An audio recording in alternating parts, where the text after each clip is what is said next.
why is it that those of you who are representing, shall we say, minority groups, why is it that you publicly refuse to identify those things which all of us as citizens of the United States need to share in common? Taxes, military service, English, the official language. Why do you refuse to support that? Why don't you recognize that if we ever have a chance of functioning, we need something like a common language so that we have a chance of living together? And number two, why is it that you four representatives of minorities, why is it that you're blaming all of us who teach history, white men such as myself, why are you blaming us for the perversions of Hollywood, who deliberately distorted history to sell tickets? You don't seem to address that issue at all. And I'm wondering, let's hear about the Common Core, and let's hear about the perversions of Hollywood. Examination of how history is presented and what has been presented as the truth. When the true histories are there, it's there. You can go back and find it in your own archives and things. It's not as though we're rewriting it. We're refinding our history. Frank, you want to very quickly, I'd just like to say that clearly history changed. I think that there is an objective body of knowledge that we can commonly agree on and call recorded history. That being said, people's reputations are rising and falling all the time. Various things that happen in history become less or more important depending on the scholarship of the period. That's only natural.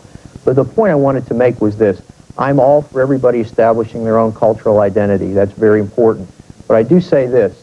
The United States is the envy of the entire world for a lot of reasons. But one of the reasons that it is that we have established a series of institutions in this country so that people from all across the world come to the United States and eventually call themselves Americans. I venture to say Yugoslavia, the Soviet Union, peoples in Africa would love to have the same series of institutions that we have had, or their countries would not be breaking apart.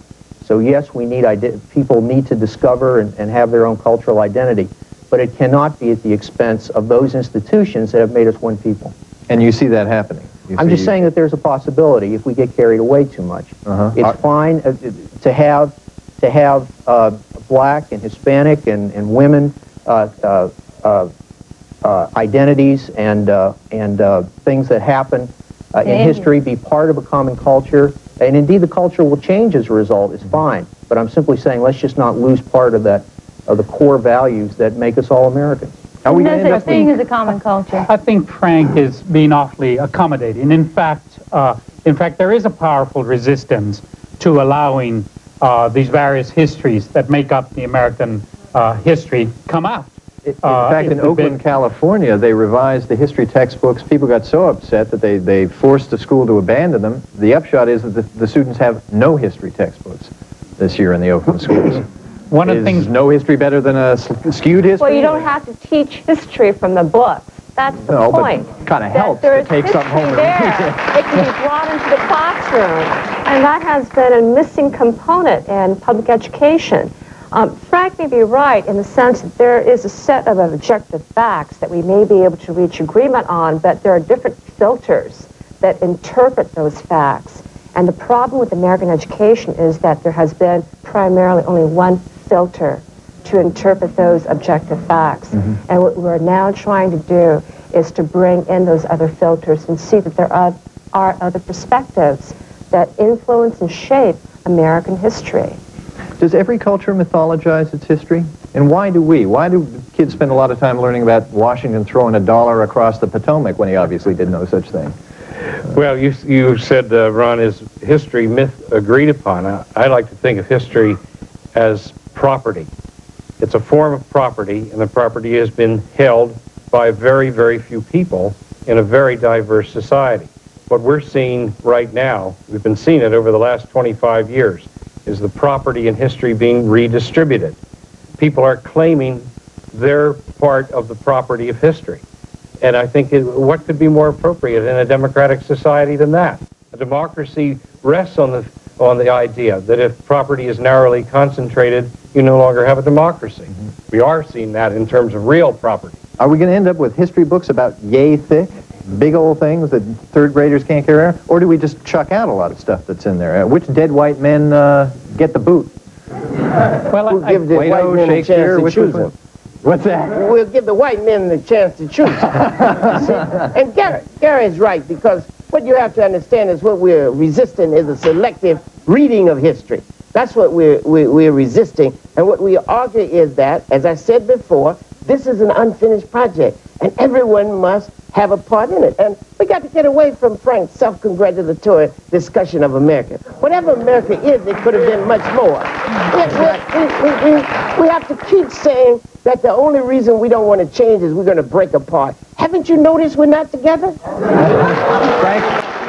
Frank, I'm going to let your self-congratulatory self respond.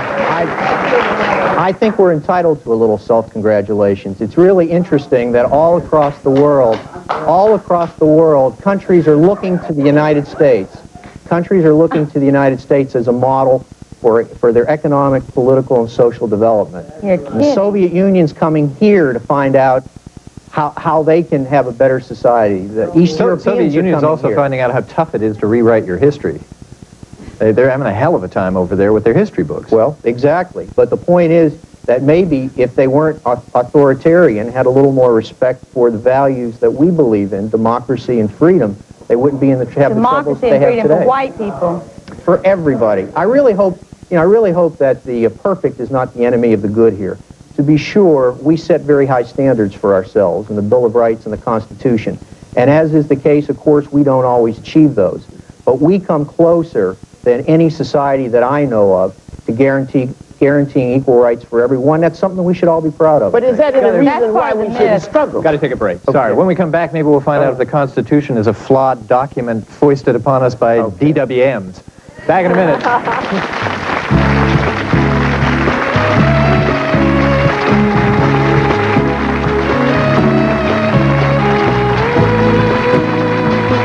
Three friends because I couldn't speak English, and they were like talking, oh, do you want to go to ice skating maybe this weekend? And I was hoping they would ask me to go with them. And one of the girls said like, do you want to ask Lisa to out? And she said, and the other girl said, oh, she can't ice skate, she's Chinese. Well, I'm Korean, but she thought I was Chinese.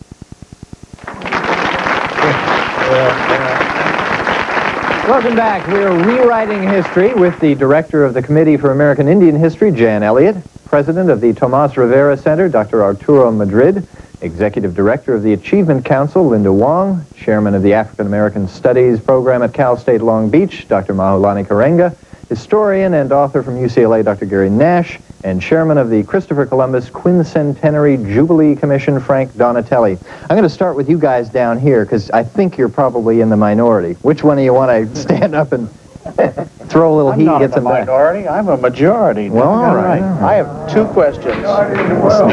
Number one is, why is it that those of you who are representing, shall we say, minority groups, why is it that you publicly refuse to identify those things which all of us as citizens of the United States need to share in common? Taxes, military service, English, the official language. Why do you refuse to support that? Why don't you recognize that if we ever have a chance of functioning, we need something like a common language so that we have a chance of living together? And number two, why is it that you four representatives of minorities, why is it that you're blaming all of us who teach history, white men such as myself? Why are you blaming us for the perversions of Hollywood, who deliberately distorted history to sell tickets? You don't seem to address that issue at all. And I'm wondering, let's hear about the Common Core, and let's hear about the perversions of Hollywood. The biggest perversions are in the educational system. The first exhibit that came out in celebration of the quincentennial was the First Encounters exhibit at Florida Museum of Natural History. The way that they use language, when they would say something like Father so-and-so and 5 brave priests were murdered by a band of Indians. They never use the word murdered anywhere in relation to anyone other than the Indians. I mean, the conquistadors murdered millions of people. The people who put that exhibit together know the truth. They know Bartolome de las Casas' work.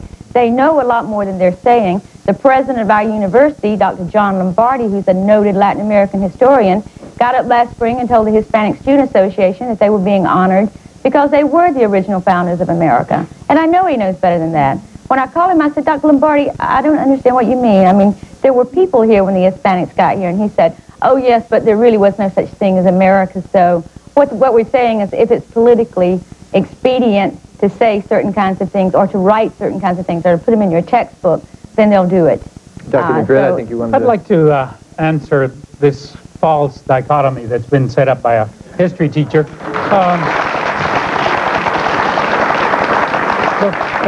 You don't know us and you haven't heard our opinion, so you don't know if we are for or against very much. What we would argue, I think, all of us, is that we do want to be part of this nation, of this society, and not be excluded from it. And if you get a chance to participate, then you can be for or against all these things. But I do agree with you on one thing, and that is that the United States doesn't have a history. It has a media that interprets the history, and it's been very perverted. That's true. Okay. Hi. I got it. Okay. I'll do that. Hearing much of the discussion, it seems that at least implicitly and perhaps even explicitly, the discussion involves values and morals. And you've been talking about history and an objective body of facts and how we interpret it in history as myth. And I'm curious, as far as the revisionist movement is concerned, to what extent will history be rewritten to take, let's say, moral positions? And for example, take the case of Columbus. If we grant that the landing of Columbus was a moral sin in the respect that many people were killed as a result of it, and insofar as there's a tension between the revisionist and, say, anti-revisionist, how will revisionist historians come to grips with the value judgments that seem to be almost necessary if we want to rewrite these or include these bad aspects of American history that seem to be needing of representation? Gary, you want to jump Well, on? I'd just like to say that there are very few practicing historians who would argue anymore that history is true. They would all say, we come to the subject asking questions, looking for evidence that has something to do with us, our values, our politics. History is not truth. History is a discussion about the past. Revisionism has been going on since the first history was written. It will continue to go on. We sell this idea to kids that if it's in a book, it's true. And if the book is very big and has hard covers, you can really tell it's true. We've got to let kids out of the prison of facts and dates and tell them the history is interpretation. If it wasn't, why would all these historians still be arguing with each other about the causes of the American Revolution or the causes of this or that? Brought up the subject of language. Do we need a common language in this country? Should there be bilingual schools? Well, I think we need a common language, but I think bilingual education is a way of achieving English for people who come in from a different language background. So I don't see bicultural education as incompatible with the need for a common language. I think there's a false tension here that was introduced a few minutes ago, and that's the tension between a common language and an official language. We need a common language. We don't need an official language. The founders... We've never had one. We never had one, and the founders of the American nation decided deliberately not to have an official language because there were just as many German speakers as there were English speakers when the Constitution was put together. Guess what we got to do? Take another commercial break. We'll be back in a moment.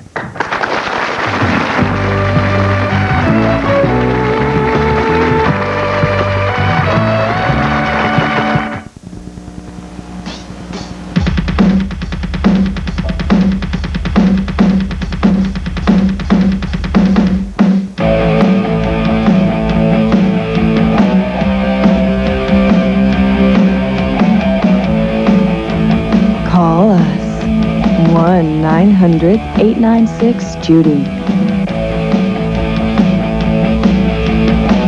12 minutes minimum and $3 per minute. I'm familiar with the stories that speak of other peoples coming to North America and South America prior to Columbus, and there is some evidence to suggest that that might be true. I guess the key point that I want to make, though, again, is that we celebrate, we pick Columbus as a point of departure to celebrate the immigrant experience. And that includes immigrants from all over the world. It includes people from Asia, it includes people from Africa, people from Europe. It doesn't include. The problem with that is that African Americans weren't immigrants. That's an absurd category. It's my commission. They asked me if we had you're wrong. I don't care if your commission. And I said we do make provision for that. No, but you don't make provision for us. And see, that's another problem. That's another But you're problem. generous with our country. Pardon? You're just giving it away to everybody. Yeah. But the real okay. Yeah, let me get another. Yes, I'm Latanya Robinson from Crenshaw High School. And since the teacher has gotten the budget cut and the students are out of school, how can Black history be taught for those who want to learn if we're not going to be in school? And also, why is Abraham Lincoln more in the history books than such as Martin Luther King? Why is that taught more? Now, what is this about? You're out of school, the books have been taken away? What is this that's happened because of the budget cuts? No, we have year-round now, and we have fought so hard for Black history, and we're not going to be in school. You won't be in school on the year-round program when Black history is taught? No. Oh. We will be out. Well, that seems kind of unfortunate, but I don't know what to say about it. Does anybody have a comment on that? No. All Just right. saying, no. I'm sorry. She should have a comment. Given the fact that there are a budget cuts, you have to develop alternatives. And it seems to me that educational institutions in the community must fill the void. But also, the school must be very creative in developing ways to teach in spite of the budget cuts. So you got two things. Be creative on campus, but also develop community alternatives. And you know why there's more time for Lincoln than Martin Luther King, don't you? Can I? Is there any reason why Abraham Lincoln can't be a good role model for Black and white children? But I don't even know if that's the issue. The student asked, why does he have more time? It's a legitimate question. It is a legitimate question, but my question is also legitimate. Why do you automatically presuppose that only a Black person can be a role model for another Black? No, it's why are Blacks left out? That's the question. Why are Blacks left out or diminished in stature? That's the question. Is Lincoln a bad guy? I mean, Lincoln has his problems. May have his problems, but by and large.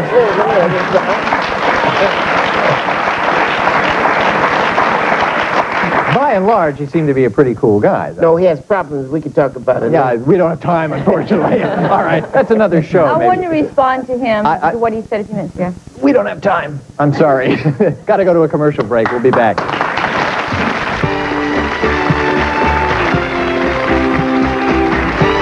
Guests of the Ron Reagan Show stay at the world-famous Hollywood Roosevelt Hotel. For superb accommodations, the Hollywood Roosevelt Hotel.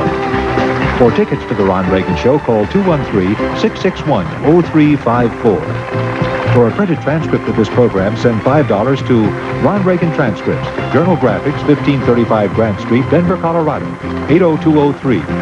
To order by credit card, call 303-831-9000. Rush and fax service are available.